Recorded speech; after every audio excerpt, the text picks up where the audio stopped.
নমস্কার। আলোকের ঝর্ণাধারার ষোড়শ পর্বে আপনাদের সকলকে স্বাগত জানাই। শ্রী মায়ের সাধনা।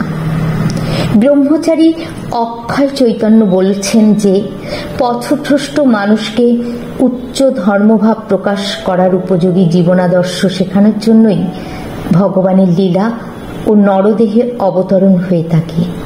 তিনি নিজের স্বকীয় দেবভাবকে মানবীয় আবরণে ঢেকে দেব মানব স্বরূপ ধারণ করেন। তবু ছোটবেলা থেকেই মানবীয় আবরণ ভেদ করে মাঝে মধ্যে দেবভাব প্রকাশ হওয়ায় অবতারত্ব সম্পর্কে সন্দেহের অবকাশ থাকে না। আবার মানব দেহ ধারণ করায় আহারাদি থেকে শুরু করে ঈশ্বর লাভের জন্য যে ব্যাকুলতা দেখতে পাওয়া যায়, তার ফলে মানবত্বকেও অস্বীকার করা যায় না। কারণ মনের ব্যাকুলতা মানুষের স্বাভাবিক ধর্ম। এই আপাত বিরুদ্ধ আচরণেও কিরকম মধুর সামঞ্জস্য থাকে তা স্বামী শারদানন্দের লেখা শ্রী শ্রী রামকৃষ্ণ লীলা প্রসঙ্গ থেকে বিস্তৃতভাবে জানা যায়। এখন জিজ্ঞাসা হল, শ্রীমা শারদা স্বয়ং সমাধিস্থ অবস্থায় নিজ দৈবী স্বরূপে থেকে ঠাকুরের পুজো গ্রহণ করেন, তার আবার নিজের সাধনার প্রয়োজন কি? এ প্রসঙ্গে ঠাকুর উদাহরণ দিয়েছেন যে লাউ কুমড়ার আগে ফল হয়, তারপর ফুল ফোটে। শারদার মতো মানবী রূপা দেবী যখন সাধনা করেন, তার মধ্যে স্বার্থ থাকে না।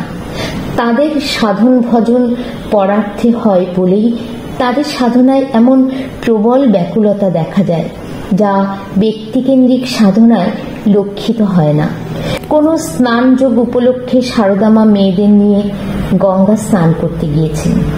স্নান শেষে ঘাটের উড়ে পান্ডাকে ডেকে একটি ডাক দিয়ে বললেন, এই ফলটি নাও বাবা, আর ফলের ফলটি দাও। স্বামী শারদানন্দ বলেছেন যে অবতার রূপ গুরু যেন সূর্য সম, আর সাধারণ গুরু হলেন চন্দ্রতুল্য। কারণ চাঁদের কিরণ তার নিজস্ব নয়, সূর্য থেকে প্রাপ্ত। ঠাকুর শারদামাকে দিয়ে ব্যক্তি মানুষ ও সমষ্টি মানবের কল্যাণ সাধন করিয়েছিলেন। তাই তিনি শারদাকে বলতেন, শুধু কি আমারই দায়, তোমারও দায়। ঠাকুর বলতেন, কলকাতার লোকগুলো যেন অন্ধকারে পোকার মতো কিলবিল করছে, তুমি তাদের দেখবে। আমি কি করেছি, তোমাকে এর চাইতে অনেক বেশি করতে হবে।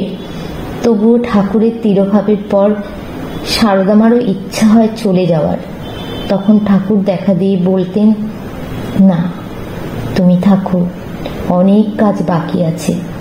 শ্রী মা বলতেন, শেষে দেখলুম তাই তো, অনেক কাজ বাকি। শারদা নিজের সাধন ভজন নিয়ে কখনো দু একটি কথা বলেছেন, অথবা তার ভাবাবিষ্ট সমাধি লক্ষ্য করে কখনো ভক্তরাও কিছু কথা জানিয়েছেন। এর থেকে শারদা মায়ের সাধন ভজনের গভীরতার আভাস পাওয়া গেলেও পুরো ইতিহাস পাওয়া যায় না। সেই 14 বছর বয়স থেকেই কামারপুকুরে ঠাকুরের কাছে তার সাধনার শুরু। ওই সময় ঠাকুর যখন মেয়েদের শিক্ষা দিতেন, সেই সম্বন্ধে শ্রীমা বলেছেন যে ঠাকুরের কথা শুনতে শুনতে তিনি ঘুমিয়ে পড়তেন। অন্য মেয়েরা তাকে ঠেলে তুলতে গেলে ঠাকুর বলতেন, না গো, ওকে তুলোনি, ও কি সাথে ঘুমিয়েছে, এসব শুনলে ও এখানে থাকবে নি, চো চা দৌড় মারবে। শারদা বলেছেন যে একথা মেয়েরা তাকে পরে বলেছে, তবে ঠাকুর কি কারণে ও এখানে থাকবেনি বলেছেন তার অর্থ বোঝা কঠিন। হয়তো শারদার মনের ঊর্ধ্বগতি ও তার অন্তর্মুখী অবস্থা দেখে তিনি এই কথা বলে থাকবেন। কারণ সেই সময় ঠাকুরের মুখে ঈশ্বর তত্ত্ব শুনলে শারদার মন সমাধিতে এমনই লীন হয়ে যেত যে তাকে নিচে নামানো কঠিন হয়ে যেত। শারদা যখন দক্ষিণেশ্বরে আসেন, তখন ঠাকুরের উপদেশে তার সাধন জীবন ধীরে ধীরে গভীরতা লাভ করে। শ্রীমা বলেছেন, সেসব কি দিনই গিয়েছে। জ্যোৎস্না রাতে চাঁদের পানে তাকিয়ে জোর হাতে বলেছি, তোমারে জ্যোৎস্নার মতন আমার অন্তর নির্মল করে দাও। রাতে যখন চাঁদ উঠত, গঙ্গার ভিতর স্থির জলে তার প্রতিবিম্ব দেখে ভগবানের কাছে কেঁদে কেঁদে প্রার্থনা করতুম, চাঁদেও কলঙ্ক আছে, আমার মনে যেন কোনো দাগ না থাকে। সারদা মা পূর্ণানন্দ নামে কোনো এক সন্ন্যাসীর কাছে শক্তি মন্ত্রে দীক্ষা নিয়েছিলেন। একজন ভক্ত তার ছেলের নাম পূর্ণচন্দ্র রাখতে চাইলে সারদা বলেছিলেন যে তিনি ওই নাম ধরে ডাকতে পারবেন না, কারণ তার কুরুর নাম। জানা যায় পূর্ণানন্দ বাঙালি ছিলেন। পরে ঠাকুরও শ্রীমায়ের জিহ্বায় একটি মন্ত্র লিখে দেন। ঠাকুরের ইষ্টদেবী কালী আর সারদা মায়ের ইষ্টদেবী হলেন জগদ্ধাত্রী। ডাক্তার অক্ষয় কুমার মিত্র সারদা মার কাছে জগদ্ধাত্রী মন্ত্রে দীক্ষা নিতে চান জেনে শরৎ মহারাজ বলেছিলেন, আমার মনে হয় মা জগদ্ধাত্রী মন্ত্র দেবেন না, জগদ্ধাত্রী তার ইষ্ট। ঠাকুর নিজে যে সকল দেবদেবীর আরাধনা করেছেন তাদের মন্ত্র সারদাকে শিখিয়ে দেন, আর সারদা মা ওইসব মন্ত্রেরও সাধনা করেন। পরবর্তীকালে অধিকারী ভেদে তিনি ওইসব মন্ত্র বিভিন্ন শিষ্যকে দান করেন। স্বামী বিশ্বেশ্বরানন্দ তাকে জিজ্ঞাসা করেন, আপনি এত লোককে মন্ত্র দেন কেন? এতে কি তাদের সকলের কল্যাণ হবে? সারদা মা বলেন যে এগুলি ঠাকুরের দেয়া মন্ত্র, সব সিদ্ধ মন্ত্র, জপ করলে নিশ্চিত কল্যাণ হবে। আধ্যাত্মিক খুঁটিনাটি ব্যাপার ঠাকুর অক্লান্তভাবে শ্রীমাকে বুঝিয়ে দিতেন। এমনকি তিনি কুলকুণ্ডলিনী, শটচক্র প্রভৃতি সারদাকে কাগজে এঁকে বুঝিয়ে দিয়েছেন। দক্ষিণেশ্বরে একসময় লক্ষ্য জপ সম্পূর্ণ না করে তিনি জল গ্রহণ করতেন না। শেষ বয়স পর্যন্ত জপ ধ্যানে তার অসীম নিয়ম নিষ্ঠা ছিল। জয়রামবাটিতেও অনেকে দেখেছেন অসুখের সময়ও ঠিক 4টের সময় নিদ্রা ত্যাগ করে অন্ধকার থাকতেই সারদা মা মাঠে গিয়ে প্রাতকৃত্যাদি সেরে লেপ জড়িয়ে পা মেলে বিছানাতেই জপ করতে লাগলেন। তার কাছে মন্ত্র জপের জন্য 1 কাছা তুলসী আর রুদ্রাক্ষের জপমালা ছিল। সাধারণভাবে তিনি ব্রাহ্ম মুহূর্তে একবার পুজোর সময়, একবার অপরাহ্নে ও একবার সন্ধ্যার সময় জপ ধ্যান করতেন।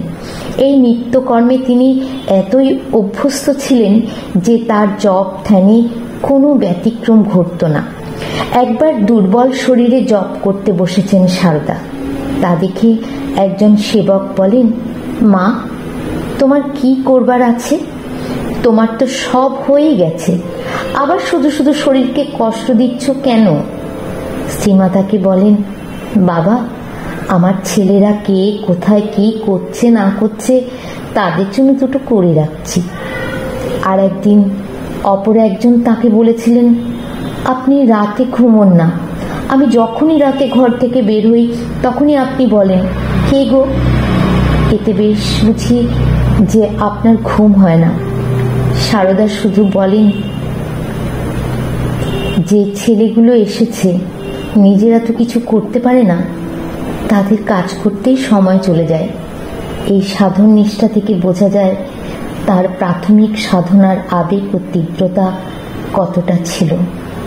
সেই সময় কত বিনিদ্র রাত যে তিনি সমাধিতে অতিবাহিত করেছেন তার বিবরণ কারও জানা নেই। নহবতের ঘরের পশ্চিমের বারান্দায় দক্ষিণমুখী হয়ে তিনি ধ্যান করতেন। একবার অত্যন্ত গভীর রাতে ঠাকুরের খোঁজে পঞ্চবটিতে যাবার সময় স্বামী যোগানন্দ শ্রীমাকে সমাধিস্থা দেখেছিলেন। বাহির দুয়ারে মাতা জগৎ জননী সমাধিতে বসিয়া আছেন একাকিনী শ্রীরামকৃষ্ণ পুঁথিতে।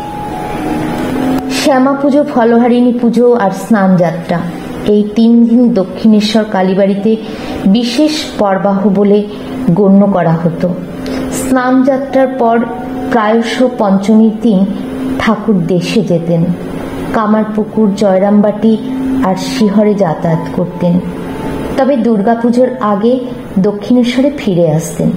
ঠাকুরের ভাগ্নী লক্ষ্মী দেবীর কথা থেকে অনুমান করা যায় যে 1283 সাল থেকে পরপর 4 বছর তিনি দেশে গিয়েছিলেন। কলকাতা থেকে ঘাটাল পর্যন্ত স্টিমার চলা আরম্ভ হলে তিনি সারদাকে সঙ্গে নিয়ে স্টিমারে একবার দেশে গিয়েছিলেন। পথে বালিতে 3 দিন থেকেছিলেন। সেখানে এক ভক্ত ময়রা নতুন বাড়িতে প্রবেশের আগে সাধু সজ্জনদের 3 দিন নবগৃহে রেখে সেবা করতে চান। ধ্রুবানন্দকে সারদা বলেন যে নদের তীরে মোদকের ঘর ছিল আর কাছেই অনেকগুলো গৌস্বামী বাড়ি ছিল। বালের লুপ্ত বংশ সেই মোদকের ঘর নদী গর্ভে পরে বিলীন হয়ে যাবার পরও গোসাইদের বাড়ি বিদ্যমান ছিল। আজকের মতো এখানেই শেষ আজকের পর্ব। আবার আগামী পর্বে থাকবো আপনাদের সাথে। ভালো লাগলে লাইক, কমেন্ট, শেয়ার করতে ভুলবেন না। ভালো থাকবেন।